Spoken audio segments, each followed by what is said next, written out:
Hi, ஞாபகம் welcome to வருதே தமிழ்நாடு ஞாபகம் வருதே இன்னைக்கு நம்ம என்ன ஞாபகம் பார்க்க வருதே போறோம்னா 90 கிட்ஸ் 80 கிட்ஸ் ஃபேவரட் அவங்களோட ஃபேவரட் நினைவுகள் எல்லாம் படம் பார்க்க போறோம். ஞாபகம் வருதே இந்த படம் என்னன்னு உங்களுக்கு தெரியுமா?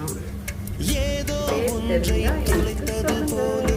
ஏதோ மீண்டும் பிறந்தது போல தாயே என்னை வளர்ப்பது போல கண்களின் ஓரம் சூப்பரா இருக்கும். கண்ணீர் இன்னும் வருதே இந்த நாங்க சாப்பிட்டுருக்கோம். நீங்க யார் யார் சாப்பிட்டுருக்கோம் சொல்லுங்க. நமக்கு நாங்கள் இந்த ஊரில் பெங்களூரில் ஒர்க்கா பிடிச்சிருவோம். பொருட்கள் மகன் இங்கே என்ன சொல்லுவாங்க